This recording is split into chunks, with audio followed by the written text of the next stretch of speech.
Realme నుంచి June 10వ తేదీన మరొక అద్వితీయమైన మొబైల్ అయితే లాంచ్ అవబోతుంది. ముందే చెప్తున్నాను, ఈ మొబైల్ కి మీరు ఎంత దూరంగా ఉంటే మీకే అంత మంచిది.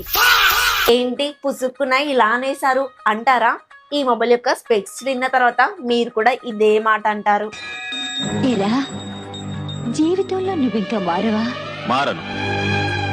Hi guys, this is Priyanka, you're watching Priyanka tech news. Recent గానే రియల్మీ 16T లాంచ్ అయింది కదా, దాని గురించి నేను చెప్పడం కాదు, ఫ్లిప్కార్ట్ లో బై చేసిన వాళ్ళ రివ్యూస్ ఒక్కసారి చూడండి, అదిరిపోయాయి కదా. ఆ మొబైల్ కి ఆ రేంజ్ లో రివ్యూ ఇచ్చారు కదా. ఆ మొబైల్ తో కంపేర్ చేస్తే రియల్మీ P4R లో ఇంకా 2-3 డిపార్ట్మెంట్ లో డౌన్ గ్రేడ్ కనిపిస్తాయి. మరి ఈ మొబైల్ కి ఏ రేంజ్ లో రివ్యూస్ అండ్ రేటింగ్స్ వస్తాయో చూడాలని నాకుంది. మరి మీకుందా? ఇంకా ఏం చెప్తారా అని చెప్పేసి క్యూరియాసిటీగా చూస్తున్నారా? చెప్పడానికైతే ఏం లేదు, కాకపోతే ఈ వీడియోని కంప్లీట్ గా చూసారనుకోండి మీకే బెనిఫిట్ అవుతుంది. ఇంకొక విషయం, ఈ మొబైల్ రివ్యూ యూనిట్ వచ్చిన వాళ్ళు ఈ మొబైల్ ని కొనండి, చాలా బాగుందని చెప్తారు. వాళ్ళ మాటలు నమ్మి మీరైతే అస్సలు మోసపోకండి. మరి ఇంత హెల్ప్ చేస్తున్నా మీకు నాకు కూడా హెల్ప్ చేయాలని అనుకుంటున్నారని నాకు అర్థమైంది. సో మన ఛానల్ ని సబ్స్క్రైబ్ చేసుకున్నారనుకోండి, నేను హ్యాపీగా ఫీల్ అవుతాను. నేను ఇస్తున్న ఈ ఇన్ఫర్మేషన్ మీకు నచ్చితే ఒక లైక్ చేయండి. హై పాయింట్స్ ఉంటాయి, ఇవ్వడం అస్సలు మర్చిపోద్దు. డిజైన్ ఇంకా బిల్డ్ క్వాలిటీ చూసుకున్నట్లయితే ఫ్రంట్ వచ్చేసి ఫ్లాట్ డిస్ప్లే ఇస్తున్నారు. చుట్టూ ఫ్రేమ్ బ్యాక్ సైడ్ ప్లాస్టిక్ ఉంటుంది. సైడ్ ఫింగర్ ప్రింట్ సెన్సార్ తో వస్తుంది. బాటమ్ లో సింగిల్ స్పీకర్ మాత్రమే ప్రొవైడ్ చేస్తున్నారు. IP65 వాటర్ రేటింగ్ తో వస్తుంది. మిలిటరీ గేట్ 18H సర్టిఫికేషన్ కూడా ఉంటుంది. Wi-Fi 6 బ్లూటూత్ 5.3 టెక్నాలజీతో వస్తుంది. USB Type-C 2.0 తో వస్తుంది. డ్యూయల్ స్ట్రీమ్ స్టార్ తో పాటు మెమరీ కార్డ్ వేసుకునే ఆప్షన్ కూడా ఉంటుంది. 8.8mm థిక్నెస్, 225 grams వెయిట్ అయితే ఉంటుంది. ఇచ్చు కొట్టారనుకోండి బుర్ర బద్దలైపోతుంది. బ్యాటరీ సైజ్ పెద్దగా ఇచ్చారు కాబట్టి థిక్నెస్ ఈ రేంజ్ లో ఉందని చెప్తున్నారు. ఇందులో ఉన్న స్పెక్స్ కి ఆ రేంజ్ లో బ్యాటరీ అయితే అవసరం లేదు. డిజైన్ లో కొత్తగా ఏ పల్స్ లైట్ అని ఒక RGB లైట్ అయితే ఇచ్చారు. 9 కలర్స్ అయితే ప్రొడ్యూస్ చేయగలుగుతుంది. కాల్స్ వచ్చినప్పుడు, నోటిఫికేషన్స్ వచ్చినప్పుడు, గేమ్స్ ఆడుతున్నప్పుడు, మ్యూజిక్ వింటున్నప్పుడు బ్లింక్ అవ్వడం దాని పని. కొత్తగా ఉంది, వింతైతే కాదు, చాలా మొబైల్స్ లో చూసిందే. కేవలం ఈ లైట్ కోసం మొబైల్ తీసుకోవాలా అంటే అది మీ ఇష్టం. ఇంకా ఈ కలర్స్ వేరియంట్ లో అయితే వస్తుంది. ఇంతకీ ఈ కలర్స్ లో మీకు ఏ కలర్ నచ్చిందో చెప్తే నేను కూడా తెలుసుకుంటాను. డిస్ప్లే ప్రొటెక్షన్ ఏది వాడారో మెన్షన్ చేయలేదు, కానీ ఓవరాల్ గా బిల్డ్ క్వాలిటీ మాత్రం నేను యావరేజ్ అని చెప్తాను. 6.8 inches కి సంబంధించిన ఫ్లాట్ LCD డిస్ప్లే తో వస్తుంది. 144Hz రిఫ్రెష్ రేట్ అయితే సపోర్ట్ చేస్తుంది. నిజానికి ఈ బడ్జెట్ లో ఏ బ్రాండ్ లో కూడా 144Hz రిఫ్రెష్ రేట్ తో ప్యానల్స్ అయితే ప్రొవైడ్ చేయట్లేదు. కానీ నాకు అర్థం కాని విషయం ఏంటంటే, ఇందులో ఉన్న ప్రాసెసర్ 144Hz రిఫ్రెష్ రేట్ ని సపోర్ట్ చేయగలుగుతుందా? 1200 బ్రైట్నెస్ అని చెప్తున్నారు. ఇది ఒకవేళ పీక్ బ్రైట్నెస్ అయి ఉంటే గనక హై బ్రైట్నెస్ ఇంకా తక్కువగానే ఉంటుంది. సో డైరెక్ట్ సన్ లైట్ లోకి తీసుకెళ్తే మాత్రం విజిబిలిటీ లో ప్రాబ్లం ఉంటుంది. HD డిస్ప్లే అవ్వడం వల్ల OTT కంటెంట్ అంతా కూడా ఫుల్ HD లో చూడలేము.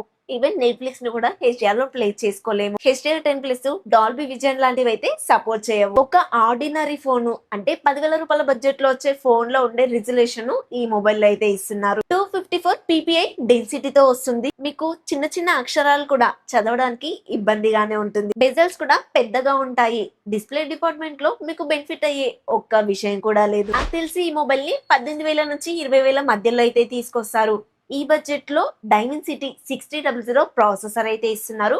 LPDDR4X RAM technology, UFS 2.2 memory టెక్నాలజీతో వస్తుంది. Out of the box Android 16 తోటి రియల్మీ UI 7 తో అయితే రన్ అవుతుంది. అప్డేట్స్ కూడా 2+ years మాత్రమే ఇస్తారు. రియల్మీ వాళ్ళు మాత్రం 4 years ఫ్లూయెంట్ గా వర్క్ అవుతుందని చెప్తున్నారు. ఓన్లీ కాల్స్ మాట్లాడతా అనుకుంటారు చూడు, వాళ్ళకి మేబీ వస్తుండొచ్చు. అదర్వైజ్ అన్ని ఇయర్స్ వస్తుందంటే మాత్రం నాకు doubt. 5300 mm² vapour cooling chamber అయితే ఇస్తున్నారు. ల్యాగ్ లేకుండా గేమ్స్ ఆడుకోవచ్చని వీళ్ళైతే క్లైమ్ చేస్తున్నారు. BGMI గేమ్ అయితే ఈ ప్రాసెసర్ తోటి అస్సలు ఆడలేరు. ఫ్రీ ఫైర్ లాంటి గేమ్స్ అయితే కాస్తో కూస్తో ఆడుకోవచ్చులేండి. ఫ్లక్స్ ఇంజన్ వాడమని చెప్తున్నారు. మీరు మొబైల్ వాడినన్ని రోజులు కూడా స్మూత్ గా రన్ అవుతుందని చెప్తున్నారు. దీన్ని మీరు నమ్మడం నమ్మకపోవడం మీ ఇష్టం. ఇంకా ఏ ఫీచర్స్ అయితే లిమిటెడ్ గా ఉంటాయి. జెమినై ఫ్యూచర్ అన్ని ఆండ్రాయిడ్ మొబైల్స్ లో ఉంటుంది కాబట్టి ఈ మొబైల్ లో కూడా ఉంటుంది. ఈ మొబైల్ ని హెవీ యూజర్స్ వాడినప్పుడు 1 month లోనే లాగ్ ఇష్యూస్ అనేది మీరు నోటీస్ చేశారు. లేదు జస్ట్ కాల్స్ మాట్లాడతాను అనుకుంటే 2-3 years తర్వాత అయితే లాగ్స్ నోటీస్ చేయొచ్చు. ఆన్లైన్ లో వీడియోస్ చూస్తూ ఈ బడ్జెట్ లో ఈ ప్రాసెసర్ తోటి ఈ మొబైల్ వస్తుంది అంటే ఎవరు కూడా యాక్సెప్ట్ చేయరు. ఆఫ్లైన్ లో మాత్రమే ఈ మొబైల్ యొక్క డిజైన్ చూసి తీసుకుంటారేమో తెలియదు. ఇంకా బ్యాక్ సైడ్ వచ్చేసి ట్రిపుల్ కెమెరా సెటప్ లాగా కనిపించినప్పటికీ కూడా సింగిల్ కెమెరా మాత్రమే ఇస్తున్నారు. మెయిన్ కెమెరా 50 MP ఉంటుంది. అది కూడా OIS కి అయితే సపోర్ట్ చేయదు. ఏ సెన్సార్ అని కూడా వీళ్ళు మెన్షన్ చేయట్లేదు. ఫ్రంట్ వచ్చేసి 8 MP కెమెరా ఇస్తున్నారు. ఫ్రంట్ అండ్ బ్యాక్ కెమెరాస్ నుంచి ఫుల్ హెచ్డీ లో మాత్రమే వీడియో రికార్డింగ్ చేసుకోవచ్చు. రియల్మీ వాళ్ళు కొన్ని ఫోటో శాంపిల్స్ అయితే చూపిస్తున్నారు. ఈ ఫోన్ నుంచి ఆ రేంజ్ లో క్వాలిటీ అంటే నేనైతే అస్సలు నమ్మట్లేదు. కెమెరాలో కూడా రెండు ఏఐ ఫీచర్స్ అయితే ఉన్నాయి. ఒకటి వచ్చేసి ఏఐ పోర్ట్రేట్, మరొకటి వచ్చేసి ఏఐ ఎరేజర్. ఇవి కాస్త యూస్ఫుల్ అనిపించాయి. ఈ మొబైల్ లో ఒకే ఒక బెస్ట్ ఫ్యూచర్ అనొచ్చు, హైలైట్ ఫ్యూచర్ అనొచ్చు, పాజిటివ్ ఫ్యూచర్ అనొచ్చు. అదే 8000 mAh బ్యాటరీ అయితే ఇస్తున్నారు. 45 వాట్ పవర్ చార్జర్ బాక్స్ లోనే ప్రొవైడ్ చేస్తున్నారు. 27 వాట్ రివర్స్ ఛార్జింగ్ కూడా సపోర్ట్ చేస్తుంది. ఈ మొబైల్ లో ఉన్న బ్యాటరీ ఒకవేళ నార్మల్ యూజర్స్ యూజ్ చేశారనుకోండి 2 days వస్తుందని వీళ్ళైతే క్లైమ్ చేస్తున్నారు. బ్యాటరీ ఫుల్ అవడానికి మీకు 1.5 hour టైం తీసుకుంటుంది. అండ్ ఈ బ్యాటరీ 7 years లైఫ్ ఇస్తుందని గ్యారంటీ ఇస్తున్నారు. వాళ్ళకు కూడా తెలుసు ఈ మొబైల్ బ్యాటరీ పోయిందని చెప్పేసి 7 years తర్వాత మొబైల్ పట్టుకొని ఎవరు రారు అని చెప్పి. 1 year తర్వాత, 2 years తర్వాత, 3 years తర్వాత ఇంకా బ్యాటరీ లైఫ్ ఎంత మిగిలి ఉంటుందని పర్సెంటేజ్ వీళ్ళు చూపిస్తున్నారు.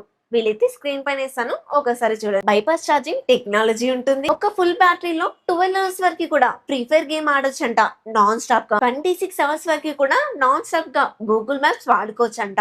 అంటే డెలివరీ బాయ్స్ కి ఈ మొబైల్ చాలా యూస్ఫుల్ అవుతుంది. ఒకవేళ మీరు ఇంట్లో కూర్చొని నాన్ స్టాప్ గా యూట్యూబ్ చూసే పని అయితే కనుక 21 hours వరకు కూడా బ్యాటరీ వస్తుందని వీళ్ళైతే క్లైమ్ చేస్తున్నారు. ఓవరాల్ గా ఈ మొబైల్ స్పెక్స్ అన్ని చూసిన తర్వాత ఒక్కటే చెప్తున్నాను, 18,000 రూపాయల బడ్జెట్ కి వీళ్ళు ఒక మంచి బ్యాటరీ మొబైల్ ఇస్తున్నారు. ఫైనల్ గా నా దగ్గర 18K బడ్జెట్ ఉండి ఈ మొబైల్ కొనాలా వద్దంటే నేనైతే తీసుకోననే చెప్తాను. ఇదే బడ్జెట్ లో ఇంకా చాలా ఆప్షన్స్ ఉన్నాయి, వాటి వైపు అయితే వెళ్తాను. దీంట్లో మెయిన్ గా ప్రాసెసర్ 6300 ఇచ్చారు. కనీసం 6400 ఇచ్చినా కూడా కొనాలని ఆలోచన వచ్చేదేమో మేబీ. వీళ్ళకి ఎలాగో ఈ ఆలోచన రాదులేండి. కాకపోతే మీకు మాత్రం నేను ఇస్తున్న ఈ ఇన్ఫర్మేషన్ చూసిన తర్వాత మన ఛానల్ ని సబ్స్క్రైబ్ చేసుకోవాలని ఆలోచన మాత్రం వచ్చే ఉంటుంది. సో మన ఛానల్ ని సబ్స్క్రైబ్ చేసుకోండి. నేను ఇస్తున్న ఇన్ఫర్మేషన్ మీకు నచ్చితే లైక్ చేయండి. హై పాయింట్స్ ఉంటాయి, ఇవ్వడం అస్సలు మర్చిపోద్దు. నెక్స్ట్ ఇంకొక కొత్త ఇన్ఫర్మేటివ్ వీడియోతో మీ ముందుకు వస్తాను. Until then bye by.